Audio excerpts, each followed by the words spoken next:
spread across this desolate place called the Forbidden Lands. These battles basically play out like traversal puzzles where you have to figure out how your guy is supposed to get up onto the top, reach their weak point, and attack it. Weak points usually situated around the head or shoulders, so you're climbing them. Out of all the colossi in the game, the biggest, at least in terms of size and stature, is, well, not surprisingly, the final one, the 16th Colossus. What makes him stand out compared to all the others is how human it looks. It stands straight up, it's designed like it's wearing clothes, and it's the one Colossus that really feels like a weapon of war. The only way to climb it is to first cross the no man's land in front of it, as it fires deadly electric bolts at you, and you have to hide behind like any available cover to survive. Climbing it, however, is an ordeal on its own. Its unique design doesn't have nearly as many handholds as a lot of the other Colossi do, so you're stuck doing a lot of old-fashioned platforming to get to the top. And he's as big as a building, to be clear, so you're gonna have to climb a long way to get to his head and attack the weak spot. For most bosses in this game, you almost feel sorry for killing them. Most of them are just minding their own business, and when you attack them, they're kind of just forced to defend themselves. But this guy, not so much. He starts attacking the second you see him. Now, Shadow of the Colossus is, for the most part, a pretty solemn, melancholy game, but beating this guy, pretty satisfying.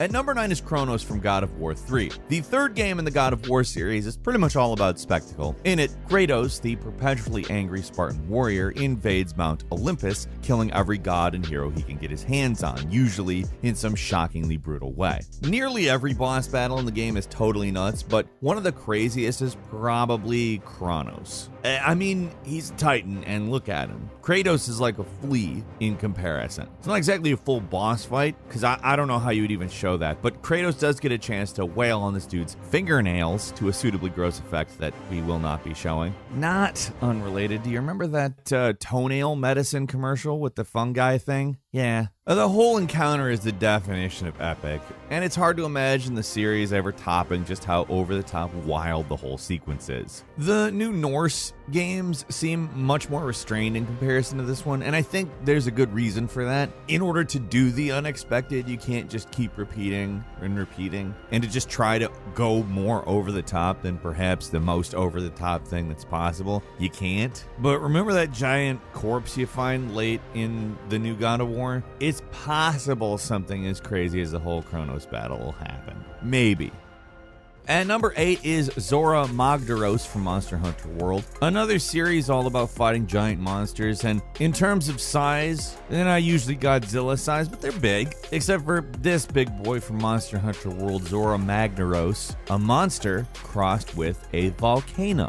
The first time you encounter it, there's basically nothing you can do to it. It sinks your ship like it's nothing and then moves on. The entire first half of the game is about building up for your rematch with this guy, and when it finally comes to actually taking him on, the only way to really beat it is with this entire system of cannons, harpoons, and heavy weapons. You really can't beat it normally. Instead, you have to take the damn thing down in siege encounters where your main goal is to simply repel it rather than kill it. They're actually not Monster Hunter's best battles because they kind of get repetitive quickly compared to how fun a lot of other monster hints can be, but it also is an interesting change up from what you're normally doing in the game. And like, look at it. It is intimidating, if nothing else. It's fighting a literal volcano.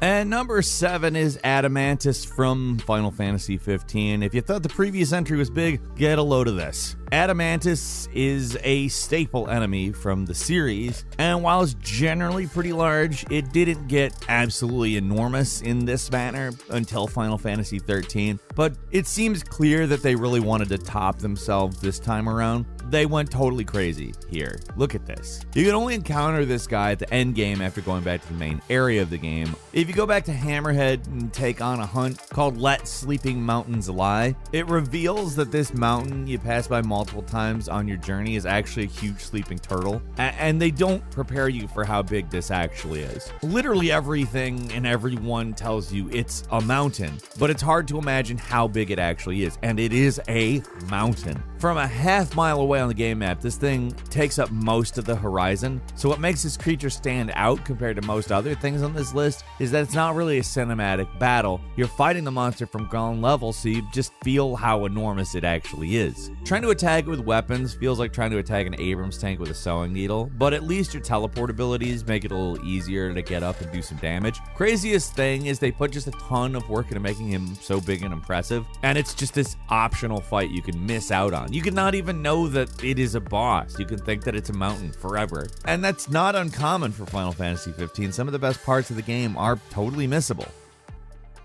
And number 6 is the Matrix Path of Neo Megasmith. In comparison to some of the other examples on this list, this boss isn't quite as huge, but when it lacks in pure size, it easily makes up for in what? Like WTF factor? Like just, I guess, total confusion. We're talking about the surprise final battle in the Matrix Path of Neo. After the mess that was Enter the Matrix, Shiny decided to give the license another shot with a much more traditional retelling of the original 3 Matrix movies, but with a little twist at the end. Instead of the more traditional like superhero brawl between Agent Smith and Neo that capped off Revolutions, the game decides to give the players something way more interesting. So for one thing, before the fight actually starts, the Wachowskis appear and basically say that the ending of The Matrix 3 was kind of boring in terms of how a video game would play out. So here's something better. And that's when the cutscene starts of all the little Smiths combining to form a gigantic Mega Smith. Honestly, that's probably the best part about the battle, the cutscene leading up to it. It's cheesy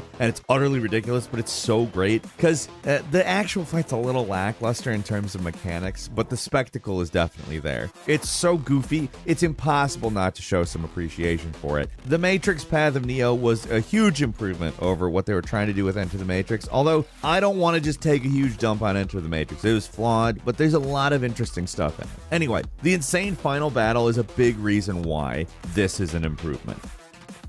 And number 5 is Jubileus from Bayonetta. When we start entering God territory, that's when the bosses are getting pretty big. Pretty much every boss in Bayonetta is oversized, but nothing's quite the size of the final boss. Jubileus, the creator. Some kind of Judeo-Christian avatar of creation or something. Best not to think about it too much, because the game doesn't. Basically, this thing wants to remake the world, because that's what gods want to do, it seems like. And you gotta stop it, and that involves riding a motorcycle up the side of a rocket while it's traveling into space, and then punching him in the eye. In comparison to a lot of other gigantic bosses, it's actually kind of hard to tell how big this is actually supposed to be. In its statue form, it's at least as big as a skyscraper, but when you battle it, the proportions aren't what I would call exactly clear. I guess when you start getting into god battles, the nature of reality really becomes more elastic, and I would guess that it probably doesn't have a consistent size. But that's definitely the case in the final ridiculous moments of the battle, where Bayonetta summons a demon as big as the boss and then punches Jubileus into the sun. Just to make it extra crazy, you end up controlling the boss as they're flying through the solar system, moving around them to avoid destroying entire planets. So skyscraper, big as a planet, whatever, basically the same thing at this point because it's totally insane and great.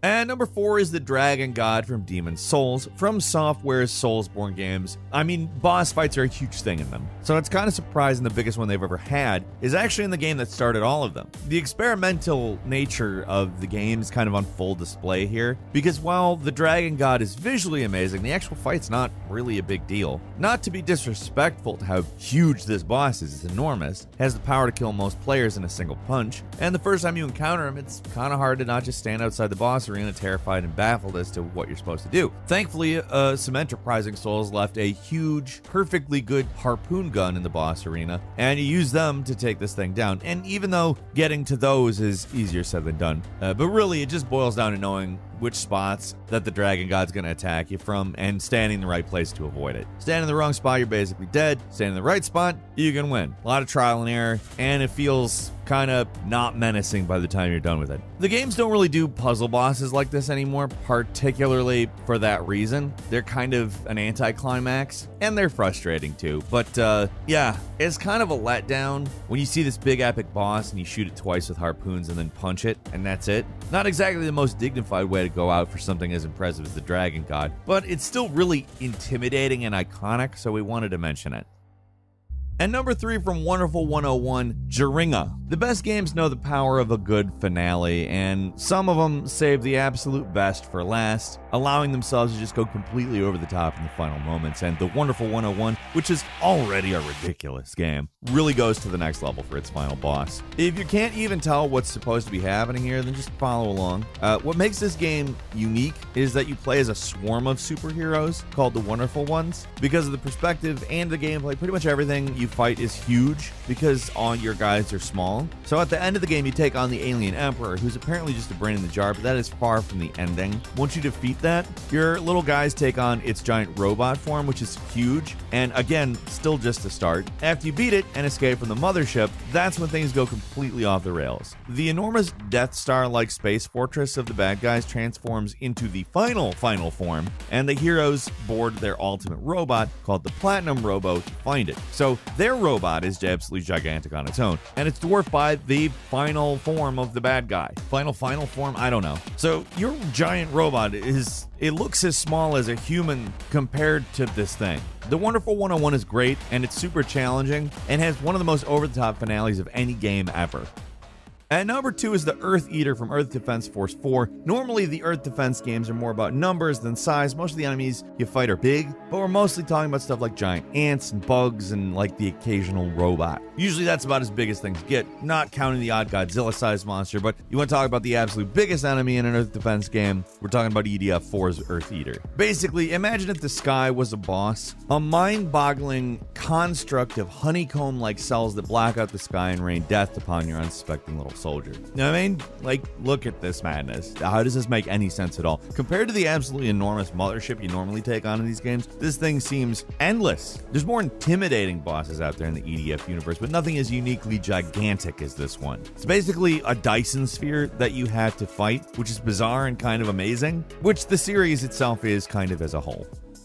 At number 1, in Asura's Wrath, Chakravartin. Now, we had to eventually look at Asura's Wrath, right? There's no other game out there that goes beyond the impossible like this one. It's a game that starts out with your dude fighting a monster the size of a continent, and it escalates from there. One of the first true bosses you take on grows to be as big as the entire planet, and that guy pales in comparison to the true final boss of the game. Chakravartin, the being revealed to be the literal god in the world of Asura's Wrath, isn't afraid to show off a little. When you first encounter him, he's basically human-sized, and when you come back for the rematch, they've gotten just a little bit bigger. See those things in its hands? Those are entire galaxies. That's the scale we're talking about here. So when Asura goes to space to take this guy on, he also gets ridiculously huge, but you're still literally just a speck compared to this guy. He throws entire planets at you, he throws suns at you, and to call any or all of this insane is just a massive understatement. The actual final battle takes place against this guy in an abstract plane, so who knows how big anything is anymore. But in the final approach, you're flying through space, punching planets, fighting a being that makes galaxies look like they're nothing. There's nothing else that even comes close to this dude's size in video games. If you want over-the-top anime madness, Asura's Wrath has that in spades. It almost makes up for the fact that you had to buy this fight as DLC. Almost. That's all for today.